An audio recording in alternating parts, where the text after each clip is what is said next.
नमस्कार दोस्तों, कैसे हो आप सब। आज अक्टूबर मंथ के लोन रिजेक्शन एनालिसिस के बारे में डिस्कशन करेंगे हम लोग।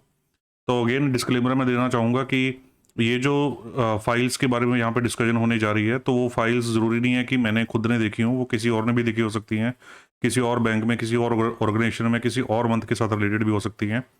और फाइल्स की प्राइवेसी को मेंटेन करने के लिए फाइल्स की सारी डिटेल, सारा काम, सब कुछ बदल दिया गया है। जो की पैरामीटर्स हैं जिनकी वजह से केसेस को रिजेक्ट किया गया, तो उसी को ही मैं आपके साथ डिस्कस करूंगा। इनका बेनिफिट आपको ये रहेगा कि कल को जब आप सिमिलर केस सजेस्ट करेंगे तो आपको थोड़ा सा डिसीजन मेकिंग करने में आसानी चली जाएगी। राइट, तो चलिए स्टार्ट करते हैं। सबसे पहले फर्स्ट केस के बारे में डिस्कस करते हैं।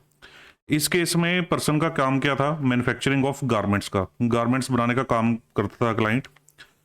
और इसकी एक फर्म थी, फर्म ए थी, एक थी फर्म बी, और एक थी फर्म सी, और एक और एंटिटी भी थी, वो प्राइवेट लिमिटेड कंपनी थी, कंपनी डी। ठीक है, तो चार एंटिटीज थी इस ग्रुप के अंदर। तो कजन ब्रदर्स हैं दो कजन ब्रदर्स हैं, वो ये सारा ग्रुप हैंडल करते हैं, और उनके दोनों बच्चे भी इन्वॉल्व हैं, और उनकी वाइफ्स भी प्रॉपर्टी ओनर हैं। तो सारा मतलब दो फैमिलीज इसमें इन्वॉल्व है। तो जो एग्जिस्टिंग फर्म ए है, इसकी लिमिट हमारे पास ऑलरेडी चल रही थी 2 करोड़ 10 लाख रुपए की। जो एग्जिस्टिंग फर्म बी है, इसकी लिमिट हमारे पास ऑलरेडी चल रही थी 50 लाख रुपए की। इसमें कोई डेट नहीं था, नो डेट, कोई एक्सपोजर नहीं था, और इसके अंदर भी कोई एक्सपोजर नहीं था। राइट, तो गारमेंट्स मैन्युफैक्चरिंग में ही थी सारी फर्में। अब क्या था कि एग्जिस्टिंग फर्म जो बी वाली फर्म है, ये अपनी सारी आउटसाइड सप्लाई करती थी।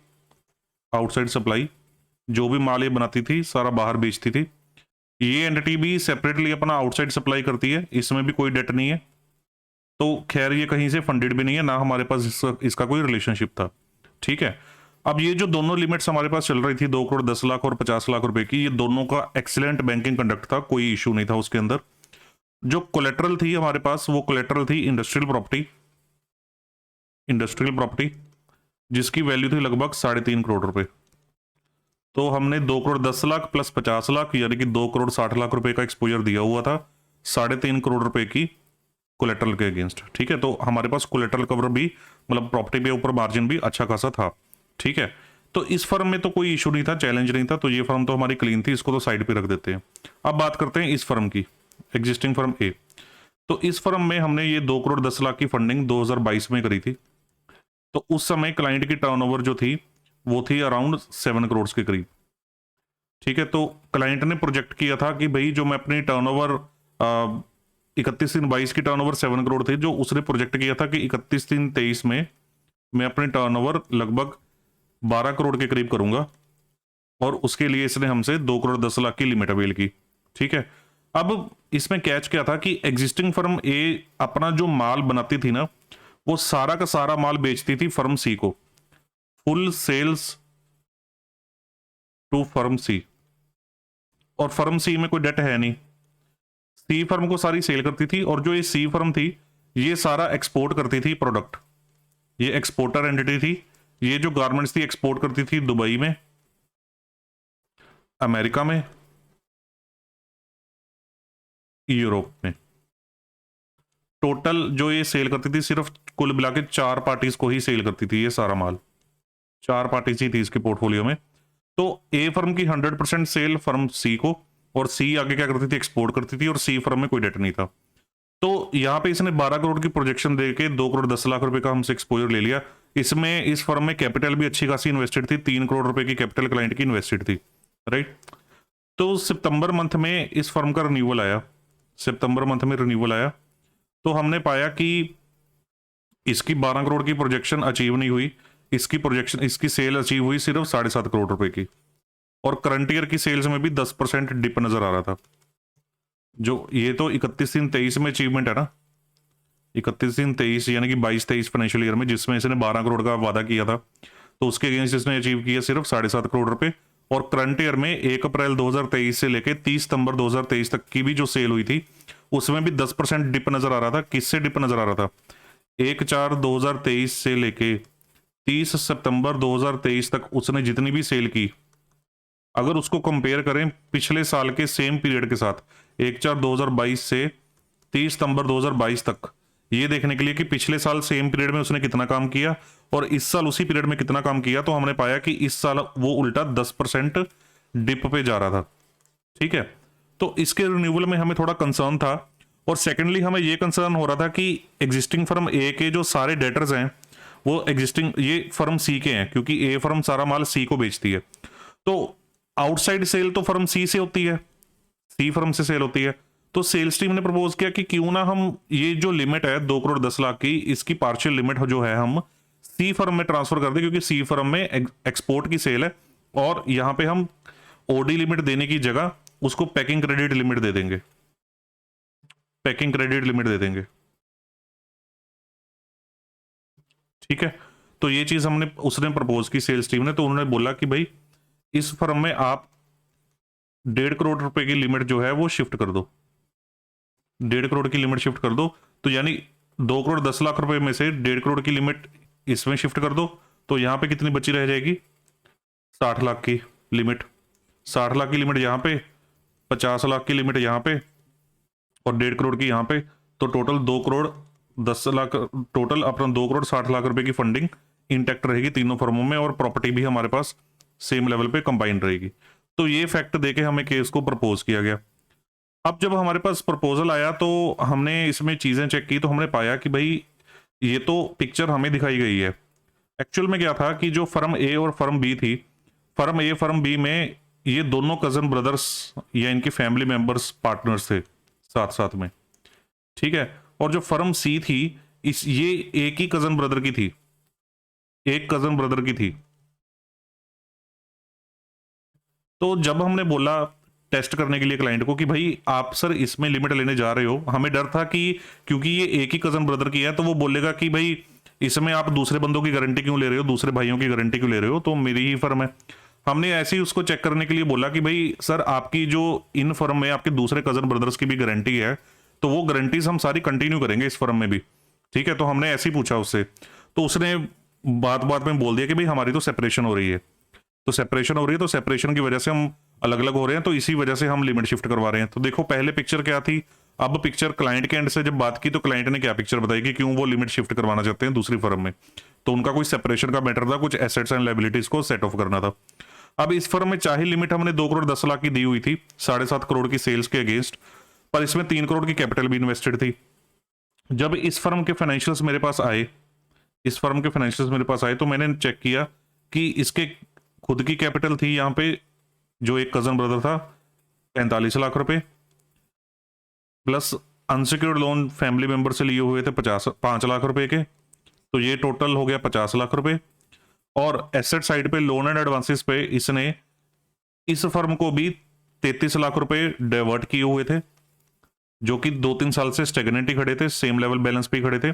और इस कजन ब्रदर ने खुद के इंडिविजुअल नाम पे भी 5 लाख रुपए की एंट्री माइनस की हुई थी। तो नटशल में 12 लाख रुपए की सारी कैपिटल इस फर्म में थी, सिर्फ 12 लाख रुपए की कैपिटल थी। और क्या था इस फर्म में इसकी, क्योंकि देखिए 7.5 करोड़ की सेल इसने की, तो इस फर्म की भी सेल मोटा मोटा उतनी ही थी, क्योंकि सारी सेल तो ये इसको करता है। ये फर्म सी किसी और से तो कुछ खरीदता नहीं था, सिर्फ फर्म ए से खरीदता था। यानी कि फर्म ए का कस्टमर था फर्म सी का सप्लायर था फर्म ए।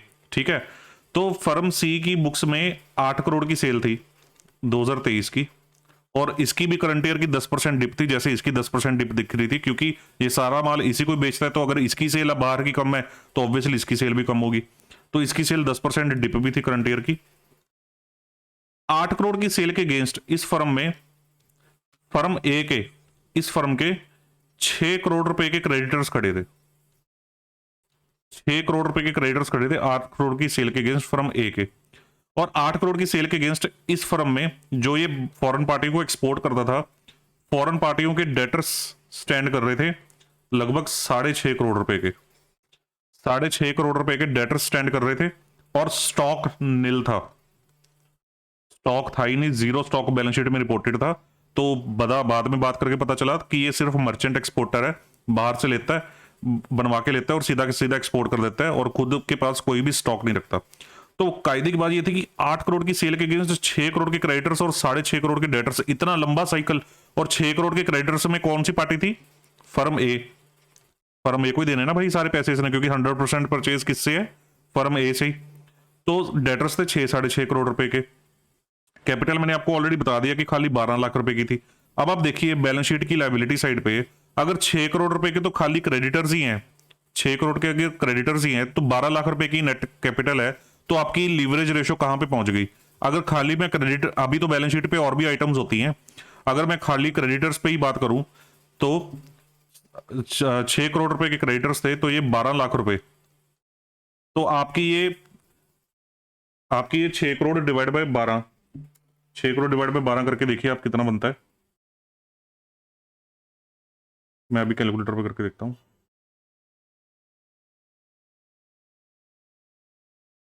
तो ये 50x के करीब हो गया आपका, 50x के करीब हो गया। तो इतनी हाई लीवरेज आ रही थी इसकी बैलेंस शीट में इसकी वजह से। ठीक है, अब दूसरा पॉइंट आता है कि सेल्स का पॉइंट मैंने आपको क्लियर कर दिया, कैपिटल का क्लियर कर दिया, कोलेटरल का क्लियर कर दिया। अब आती है डेटर साइकिल पे बात।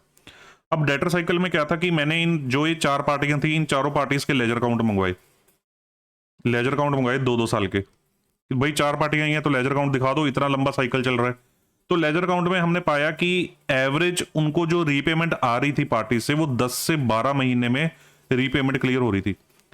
और इसमें देनी थी पैकिंग क्रेडिट लिमिट इस फर्म में, और पैकिंग क्रेडिट लिमिट हम देते थे, अब अपना हमारे पास रूल था कि हम 180 डेज से ज्यादा नहीं करेंगे। अगर 180 डेज से ज्यादा करनी है तो क्लाइंट को पोस्ट शिपमेंट भी हमसे वेल करना पड़ेगा, तो 90 दिन और देंगे पोस्ट शिपमेंट के। क्लाइंट कहता है पोस्ट शिपमेंट मैंने आपसे लेनी नहीं, सिर्फ प्री शिपमेंट ही लेनी है, तो 180 दिन ही दे सकते थे। तो 180 दिन के अगर 180 दिन यानी 6 महीने हो गए, हम पैकिंग क्रेडिट दे रहे हैं 6 महीने के लिए, उसको पेमेंट आ रही है 10 से 12 महीने में, तो ऑब्वियसली इसकी पैकिंग क्रेडिट ओवर ड्यू में जानी थी, राइट। तो ये हमारा साइमल्टेनियसली इसके अंदर कंसर्न बन गया। तो इसकी वजह से कुल मिला के जब हमने केस को एडजस्ट किया तो हमने पाया कि भाई ये तो बहुत ज्यादा डाइसी चीज लग रही है, और इससे भला तो यही है कि क्लाइंट की लिमिट यहां पे ही चलती रहे, वो इन शफलिंग के चक्करों में ना पड़े। दूसरा इसमें एक चीज मैं आपकी नॉलेज के लिए बता देता हूं। देखिए ये जो फर्म सी है, जो एक्सपोर्टर है, इसकी बैलेंस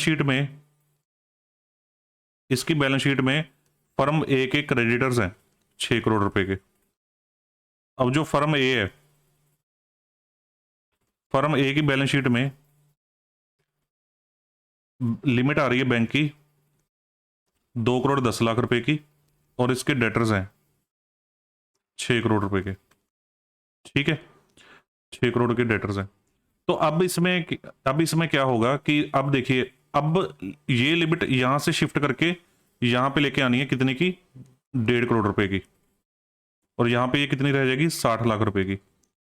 तो क्या मैं फर्म सी से इंटरनल बीटी कर सकता हूं, इंटरनल ट्रांसफर कर सकता हूं पैसे फर्म ए की लिमिट बंद करने के लिए? बिल्कुल इस केस में कर सकते हैं, क्योंकि फर्म ए इसका क्रेडिटर ही है, अगर ये यहां पे क्रेडिटर ना होता और फर्म सी 1.5 करोड़ रुपया फर्म ए की लिमिट बंद करने के लिए भेज देती, तो यहां पे 1.5 करोड़ रुपए का वो खड़े हो जाना था एडवांस टू सिस्टर कंसर्न, जो कि आपकी कैपिटल में से माइनस हो जाना था, क्योंकि इसको पैसा 1.5 करोड़ रुपए, यहां पे 1.5 करोड़ आ गया और 1.5 करोड़ की एंट्री यहां पे आ गई, क्योंकि इसने एडवांस देना था सिस्टर कंसर्न को, और ये 1.5 करोड़ रुपया इसके पास आया तो इसने अपनी लिमिट कम कर दी, तो ऐसे एंट्री घूमनी थी। पर क्योंकि अब इसमें क्रेडिटर्स थे तो हमें ये एंट्री डालने की जरूरत नहीं पड़नी थी, तो 1.5 करोड़ रुपए से इसके यहाँ पे 1.5 करोड़ रुपए की लिमिट आ जाती, और यहाँ पे इसके जो क्रेडिटर्स थे फर्म ए के, वो 6 करोड़ से कितने रह जाते, 4.5 करोड़ के, क्योंकि परचेज के अगेंस्ट ही थे ना सारे क्रेडिटर्स, तो 4.5 करोड़ के रह जाते, ये भी यहाँ पे 4.5 करोड़ हो जाता। ठीक है, और ये यहाँ पे 2-10 से 60 हो जाता, तो बैलेंस शीट दोनों साइड पे टैली होती, तो ये ट्रांजैक्शन पॉसिबल थी। अगर ये इंटर फर्म सेल परचेज ना होती और क्रेडिटर्स ना स्टैंड कर रहे होते, तो मैं ये कभी भी कंडीशन ना लगाता कि फर्म सी से पैसा जाए फर्म ए की लिमिट बंद करने के लिए, क्योंकि इससे अगर मैं ऐसा करूंगा तो फर्म सी की बैलेंस शीट में एडवांस खड़ा हो जाएगा फर्म ए के नाम पे 1.5 करोड़ रुपए का, तो उसकी कैपिटल में से माइनस होने लग जाएगा फर्म सी की वो। ठीक है, तो फिर हमने इसमें अगर ऐसा सिनेरियो होता तो फिर हम बोलते कि फर्म ए की लिमिट वो अपने पैसों से खुद से बंद कराए अपफ्रंट। ठीक है, तो खैर चलो इस केस में ऐसा सीन नहीं था, बट मैंने आपकी नॉलेज के लिए बताया। तो ये केस इस वजह से हमने अल्टीमेटली डिक्लाइन कर दिया और क्लाइंट को बोला कि आप एग्जिस्टिंग फर्म की ही लिमिट्स को कंटिन्यू कीजिए, पर उसमें प्रोजेक्शंस को अचीव कीजिए प्लीज। देन आता है सेकंड केस था मैन्युफैक्चरिंग ऑफ विंटर कैप्स नहीं होती जो सर्दियों में हम वो टोपी डालते हैं, गर्म टोपी जो डालते हैं, तो वो सर्दियों की गर्म टोपियों बनाने का काम था। अब इसमें क्या सीन था, अभी देखिए ध्यान से, ये जो क्लाइंट था ना हमारा, ये जो क्लाइंट था, ये ना 3 भाई हैं, 3 ब्रदर्स थे, ठीक है, और इनके फादर हैं, और इनके फादर हैं। अब 3 भाइयों में मान लीजिए एक का नाम है ए, एक का नाम है बी, एक का नाम है सी, फादर का नाम है डी। अब सी भाई पहले कोई पिक्चर में था नहीं, ठीक है। अब ए, बी और डी, इन तीनों ने मिलके हमारी बोरिंग फर्म पार्टनरशिप में बनाई हुई थी, बोरिंग फर्म पार्टनरशिप में बनाई हुई थी, टिल 31/3/23 तक चल रही थी। 1.5 करोड़ रुपए की सेल थी फर्म में, सिंबल सुबल में कोई इशू नहीं, कुछ दिक्कत नहीं, 1.5 करोड़ रुपए की सेल थी। तो ये फर्म इन्होंने बनाई हुई थी। अब क्या हुआ कि जो ये बी था और ये डी था, यानी इसके फादर बी और डी ने, अगर फर्म की टोटल कैपिटल 50 लाख रुपए थी, तो 50 लाख रुपए में से 40 लाख रुपए तो इन दोनों ने ही लगाए हुए थे, और जो ये ए था, इसने 50 में से सिर्फ 10 लाख रुपए लगाए हुए थे कैपिटल में, ठीक है। अब क्या हुआ कि इनकी पार्टीशन हो गई, झगड़ा झगड़ा हो गया, और बी और डी अलग हो गए। बी और डी अलग हो गए, कौन से मंथ में हुआ ये हुआ जाके अपना अगस्त के मंथ में हुआ, अगस्त के मंथ में हुआ, इनकी पार्टनरशिप रिकॉन्स्टिट्यूट हुई। तो बी और डी अलग हो गए, तो अब ए ने पार्टनरशिप चलानी थी, तो ए का जो बेटा था वो अभी माइनर था, तो उसको अभी ऐड नहीं कर सकता था, तो इसने सी के साथ ऐड करके सी ब्रदर को बीच में डाला और अपनी एक नई पार्टनरशिप कॉन्स्टिट्यूट कर दी,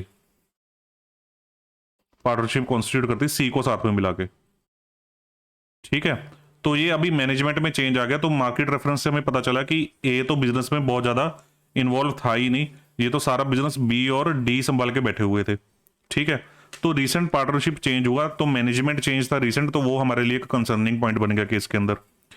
तो अब क्या हुआ कि अब मैंने इनसे पूछा कि भाई सर, 50 लाख रुपए में से जो आउटगोइंग पार्टनर है बी एंड डी, जो अभी अगस्त में आपकी कॉन्स्टिट्यूशन रिकॉन्स्टिट्यूट हुई है, तो इनकी 40 लाख की कैपिटल है, किताबों में इन्होंने 40 लाख रुपए की इन्वेस्टमेंट की हुई है, तो क्या 40 लाख रुपए आपने आउटगोइंग पार्टनर्स को वापस कर दिए? तो क्लाइंट ने बोला कि भाई जो बी था इसके 30 लाख रुपए थे, और जो हमारे दादाजी थे, मतलब इनके फादर थे, उनके 10 लाख रुपए थे, ठीक है। तो 30 और 10 लाख थे, तो कहता है इसको तो हमने पैसा वापस कर दिया, रिटर्न कर दिया। मैंने कहा अच्छा जी, मैंने कहा कैसे रिटर्न किया, आपके पास 30 लाख रुपए कहां से आए? कहता जी मैंने 10 लाख रुपए का तो इनको स्टॉक उठवा दिया, 10 लाख का स्टॉक उठवा दिया। कहता कि 15 लाख रुपए की, कहता एक कमर्शियल बिल्डिंग थी, कमर्शियल बिल्डिंग थी वो मैंने उठवा दी। 5 लाख रुपए की कहता मेरे पास मशीनरी थी, तो वो मैंने मशीनरी पिक करवा दी। क्या आप समझ रहे हैं? अपनी दुकान से ही सारा उठा के सामान उसको दे दिया और इसको नॉक ऑफ कर दिया। मैंने कहा फिर ये 10 लाख रुपए इसके, आपके फादर के, वो अभी कहता पेंडिंग है, वो भी पेंडिंग है, कहता आप लिमिट दोगे तो वो भी रिटर्न कर देंगे। तो 10 लाख रुपए इनके पेंडिंग है, तो ये अभी मैंने कहा अच्छा चलो, मैंने कहा ये हो गया आपकी 50 लाख की कैपिटल में से 40 लाख निकल गया, मान लीजिए आपने रीपे कर दिया, अब आपकी 10 लाख की कैपिटल बची है। तो ये जो बंदा नया आपने इंट्रोड्यूस किया मिस्टर सी, ये कोई नई न्यू कैपिटल लेके आया बिजनेस में?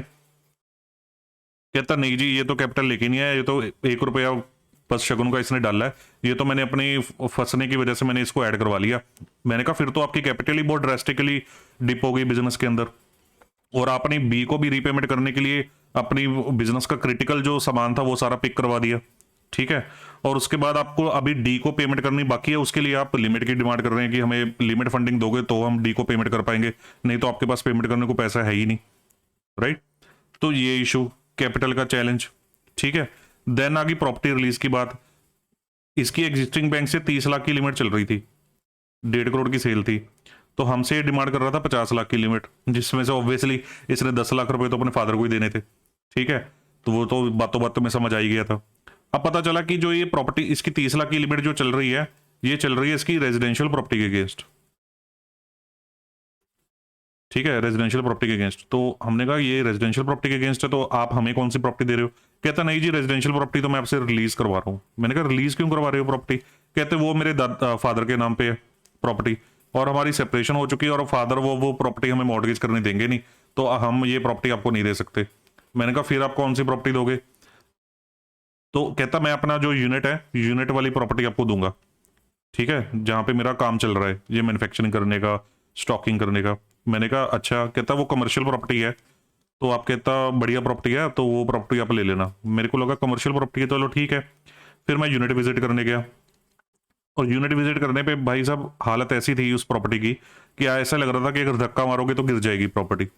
और वहां पे मतलब लॉक लगा हुआ था प्रॉपर्टी को, प्रॉपर्टी लॉक्ड थी। जहां पे ये 100 सेट की उसका जो मैन्युफैक्चरिंग सेटअप था, प्रॉपर्टी लॉक्ड थी। मेरे सामने जाके ताला खोला और अंदर देखा, पूरी धूल मिट्टी चढ़ी हुई पूरी प्रॉपर्टी के ऊपर। और जो टेबल चेयर्स बैठने के लिए होते हैं, जब कोई बंदा जाता है ना, हम कहते हैं ना कि टेबल चेयर पे बैठेंगे काम करेंगे, उस टेबल चेयर्स को उल्टा उल्टा किया हुआ था। और उसके ऊपर मिट्टी ऐसे चढ़ी हुई थी कि जैसे उसको 2 महीने से कपड़ा भी नहीं मारा उसके ऊपर।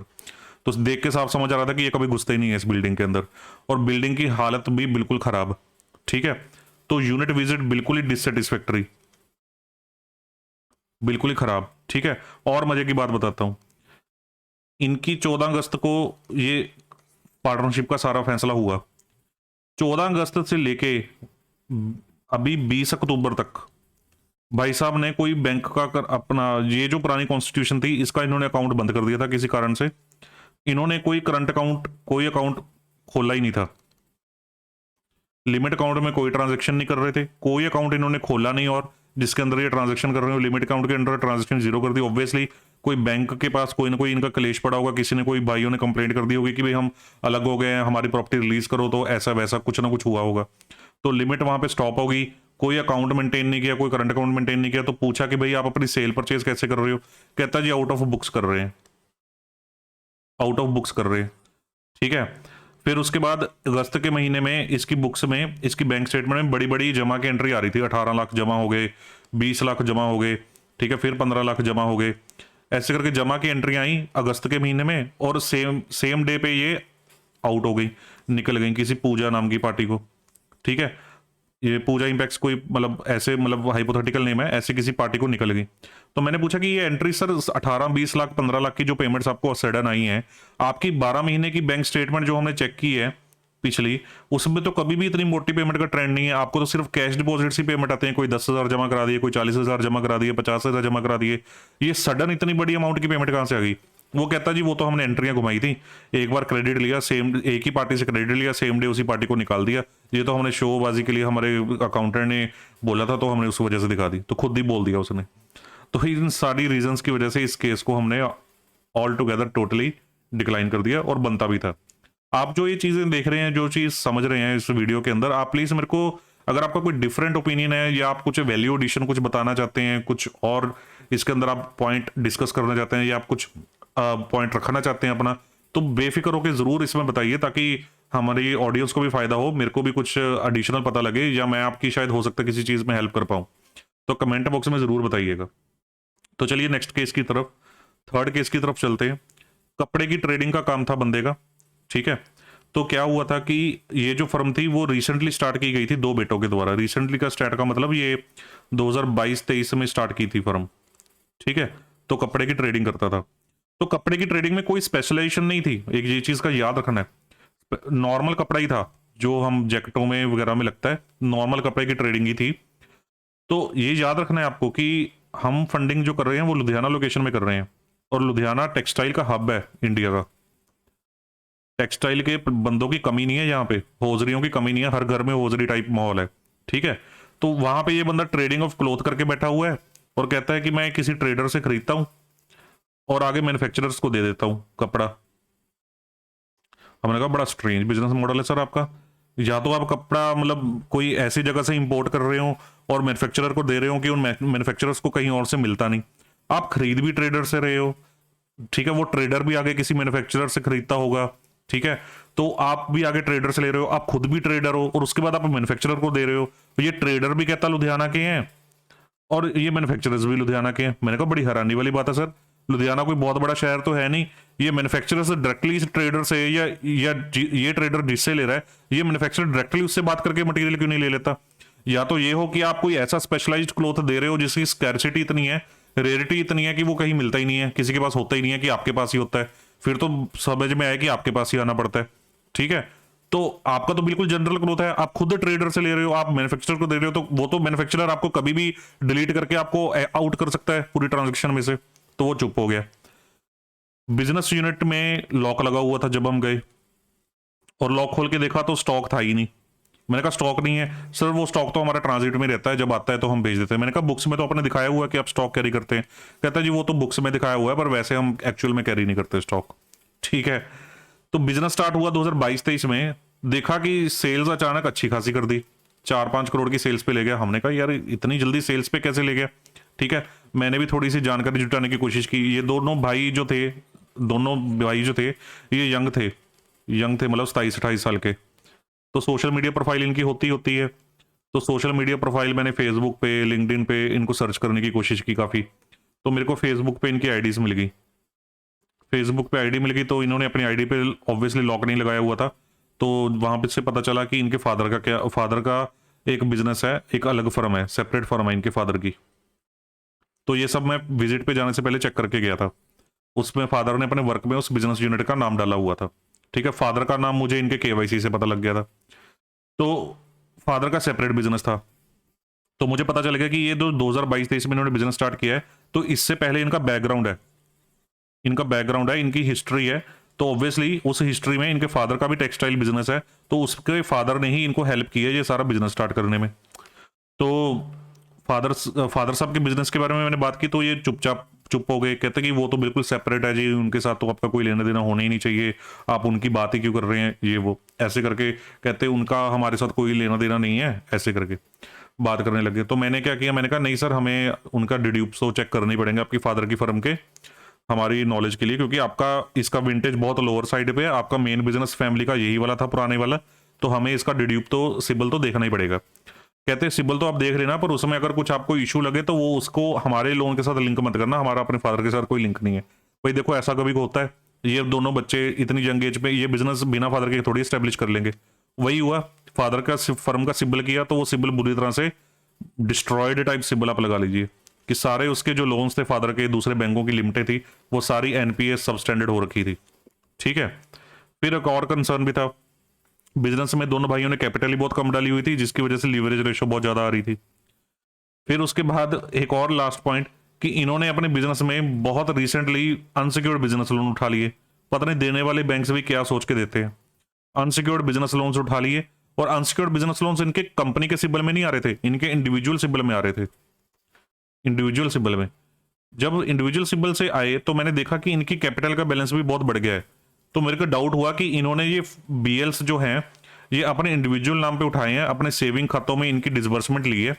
तो सेविंग खाते से डिसबर्समेंट लेके इन्होंने सेविंग खाते का बैलेंस एज अ कैपिटल ही बिजनेस में इंट्रोड्यूस कर दिया है। तो ये जो कैपिटल बिजनेस में इन्वेस्टेड है वो इनकी खुद की कैपिटल नहीं है, ये बोरोड कैपिटल है बिजनेस लोन्स की। तो वही हुआ, क्लाइंट ने खुद ही इस चीज को एडमिट कर लिया कि जो हमने बिजनेस लोन्स बोरो किए हैं वो इंडिविजुअल नाम पे बोरो किए हैं, अपने सेविंग अकाउंट में इनका पैसा डिसबर्स करवाया है, और उसके बाद वो जो सारा पैसा सेविंग अकाउंट में आया उसको हम अपने फर्म के करंट अकाउंट में ले गए और फर्म में एज अ कैपिटल इंट्रोड्यूस कर दिया। तो टेक्निकली फर्म में इनकी कैपिटल बहुत ही नेग्लिजिबल थी, वो सारी की सारी कैपिटल जो आई हुई थी वो अनसिक्योर्ड बिजनेस लोन्स की शेप में ही आई हुई थी, जो कि बोरोड कैपिटल थी। तो कैपिटल हमेशा वो कैपिटल होती है जो ओन्ड कैपिटल हो, ना कि बोरोड कैपिटल। तो ये सारी चीजों को ध्यान में रखते हुए हमने अल्टीमेटली डिसाइड किया कि ये केस नहीं हो सकता, इसको हम नहीं करेंगे, रिजेक्ट करेंगे। ठीक है, तो सेल्स टीम भी एग्रीड करेगी। तो जो केस मैं आपसे डिस्कस कर रहा हूँ ये ऐसे केसेस हैं जिनको हमने ऐसे तहकीकात करके पूरा अच्छे से सारी रीजनिंग को जज करके 360 डिग्री चारों एंगल से देख के जो अपना व्यू बनाया फाइनली। और एक भी केस ऐसा नहीं था कि जिसके अंदर सेल्स टीम ने किसी ने हमारे साथ डिस्कनेक्ट रेज किया हो कि नहीं भाई आप गलत सोच रहे हो, आपका डिसीजन गलत है। वो सारे फैक्ट्स को जब उन्होंने देखा कि इन्होंने सारा 360 डिग्री स्टडी किया, सब कुछ देखा, यूनिट विजिट किया जी। एक बात और याद रखिए, जब भी केस हवा में रिजेक्ट करने नहीं है, कभी भी केस, कोई भी केस रिजेक्ट करना है तो आपको विजिट जरूर करनी है, क्लाइंट से मिलकर जरूर आना है। मिलने से बहुत सारी चीजें पता चलती हैं। कई बार जो आपको रिजेक्ट करने वाला केस होता है वो भी हो जाता है आपका, कई बार वो आप ओके कर देते हैं वो केस विजिट करने के बाद। तो विजिट करने के बाद फैसला कीजिए, जो भी हमने केस रिजेक्ट किए, जो भी मैं आपसे रिजेक्शन एनालिसिस में केसेस डिस्कस करता हूं, कोई भी केस ऐसा नहीं है जिसको विजिट ना किया गया हो। Next case number 4, last case आज का, मैन्युफैक्चरिंग ऑफ लेडीज कोट। जो लेडीज के कोट होते हैं सर्दियों के, तो उनका लेडीज कोट बनाने का काम था। बड़ा सिंपल सा केस है, बड़ी दूर जाके क्लाइंट का सेटअप था। क्लाइंट की जो सेल्स थी वो 5 से 6 करोड़ के करीब की लगभग सेल्स थी, और जो करंट ईयर की सेल्स थी करंट ईयर की जो सेल्स थी, यानी कि 1/4/2023 से लेके 30 सितंबर 2023 तक, इसमें 30% डिप था, बड़े डिप हो गया 30%। तो यानी कि ये जो 1/4/2022 से 30 सितंबर 2022 तक जो इसने सेल्स की होगी, उसके कंपैरेटिवली 30% डिप शो कर रही थी ये सेल्स, तो डिक्लाइन हो गई थी सेल्स क्लाइंट की। ठीक है, बुक्स में इसने क्लाइंट ने लगभग 2 करोड़ 80 लाख रुपए का स्टॉक दिखा रखा था, 2 करोड़ 80 लाख रुपए का स्टॉक दिखा रखा था 5-5.5 करोड़ की सेल्स के अगेंस्ट। तो ये 2 करोड़ 80 लाख रुपए का स्टॉक जब विजिट पे मैं मिलने गया, तो स्टॉक तो वहां पे काफी दिख रहा था, पर वो कपड़े का स्टॉक था। तो हमने क्लाइंट से पूछा कि ये कितनी वैल्यू का स्टॉक होगा, कहता जी 1 करोड़ रुपए का। हमने कहा आपकी किताबों में तो आप 2.5-3 करोड़ रुपए का स्टॉक दिखाते हो, कहता वो किताबों की बात है, एक्चुअल में स्टॉक तो मेरा 1 करोड़ रुपए का ही है। जब ये चीज हो तो आप समझ रहे हैं ना कि जो ये 1-1.5 करोड़ का एक्स्ट्रा स्टॉक इसमें जो आ रहा है, एक्स्ट्रा स्टॉक जो आ रहा है वो बोगस स्टॉक है, बोगस स्टॉक है, तो बुक्स मैनिपुलेटेड है। तो वो जो बोगस स्टॉक है 1.5 करोड़ रुपए का, अगर आप उसको बैलेंस शीट में हटाएंगे तो ऑब्वियसली उतनी अमाउंट से आपको कैपिटल कम करनी पड़ेगी। तो इन छोटे बिजनेसेस में तो कैपिटल इतनी होती ही नहीं है, तो आपकी कैपिटल भी उड़ जाएगी। ठीक है ना। और सेकेंडली कि आपकी बुक्स मैनिपुलेटेड है। तो ये चीज, इतने डिप होने के बावजूद भी करंट ईयर के क्लाइंट ने अनसिक्योर्ड बिजनेस लोन्स जो कि 15-15, 16-16% ब्याज पे मिलते हैं, उनको उठाया। कितना उठाया उसने? अगस्त 2022 से लेके मार्च 2023 तक लगभग 50 लाख रुपए के अनसिक्योर्ड बिजनेस लोन उठाए। ठीक है जी, लिमिट तो उसकी चल ही रही थी लगभग 30-40 लाख रुपए की। उसके बाद 31 मार्च यानी कि बैलेंस शीट डेट के बाद, पोस्ट 31 मार्च से लेके 30 सितंबर 2023 तक, इन 6 महीनों में इसने 70 लाख रुपए के और एडिशनल बिजनेस लोन उठा लिए। और वो सारे के सारे बिजनेस लोन्स इसने वर्किंग कैपिटल में इन्वेस्ट किए अपनी इस बोरिंग एंटिटी में, जबकि टर्नओवर डिप मार दी। और उसके बाद जो लिमिट थी वो लिमिट चेंज करवा के हमसे लिमिट की एनहेंसमेंट भी मांग रहा था। ठीक है, और इतनी हाई बोरिंग इंटरेस्ट रेट पे बोरिंग की हुई थी, तो जिसका इतना मार्जिन होता ही नहीं है लोगों का। ठीक है, फिर हमने पूछा कि आपकी प्रॉपर्टी की, कहता जी मेरी जो एग्जिस्टिंग बैंक में प्रॉपर्टी है ना, एग्जिस्टिंग बैंक में वो प्रॉपर्टी तो मैंने रिलीज करवानी है। मैंने कहा अच्छा जी, पहले तो इतने सारे कंसर्न्स, फिर क्लाइंट के नखरे। मैंने कहा रिलीज करवानी है और हमें क्या देंगे? कहता जी आपको कोई प्रॉपर्टी नहीं देंगे, आप हमारा CGT MSC में केस करो। मैंने कहा जी क्या बात है सर। मन में सोचा कि हम प्रॉपर्टी भी ना ले, दूसरे बैंक को प्रॉपर्टी भी दी हुई है, हम प्रॉपर्टी भी ना ले और ये सारे पॉइंटों के ऊपर कॉल भी ले। मैंने कहा बिजनेस लोन्स क्यों उठाते हो आप? कहता बिजनेस लोन उठाने में मेरे को मजा ही बड़ा आता है। कहता कि मैं तो उठाता ही रहता हूँ, कहता ये तो मेरी हैबिट है, पहले भी उठा रहा था, मैं आगे भी उठाऊंगा, इसके ऊपर तो नहीं मैं रुकूंगा, 2-3 साल में रीपे हो जाते हैं, मेरा कैश कुछ का सर्कल घूमता रहता है इससे। ये मतलब कोई आंसर थोड़ी हुआ इस चीज का। तो इन सारी रीजंस की वजह से अल्टीमेटली हमने इस केस को भी डिक्लाइन कर दिया। हमने कहा कि हम ये नहीं कर पाएंगे, डिप भी, सेल्स में डिप है, प्लस उसके बाद इतनी एडिशनल बोरिंग भी उठा ली है, उतनी सारी बोरिंग उठाने के बाद वो ओवरबर्डन हो गया है डेट से। उसकी 5.25 लाख रुपए पर मंथ EMI बन गई थी, 5.25 लाख रुपए पर मंथ। कोई बंदा इतनी EMI निकालना, यानी कि 60-70 लाख रुपए एनुअली कैश फ्लो जनरेट करके बाहर निकालना सिर्फ लोन्स की EMI में, हर एक के बस की बात नहीं होती। तो क्लाइंट कहीं ना कहीं फंसा हुआ था। लिमिट एनहेंसमेंट लेने का पर्पस अकेला उसका यही समझ आ रहा था कि ये EMI सर्व करने में उसको आसानी रहे। ठीक है, तो इस चीज़ों को ध्यान में रखते हुए इस केस को भी हमने डिक्लाइन कर दिया। आई होप आपने इस वीडियो को एंजॉय किया होगा। कुछ कमेंट्स हो, कुछ व्यू हो तो ज़रूर बताइएगा कमेंट बॉक्स में। नेक्स्ट वीडियो में मिलूंगा आपको। Thank you very much.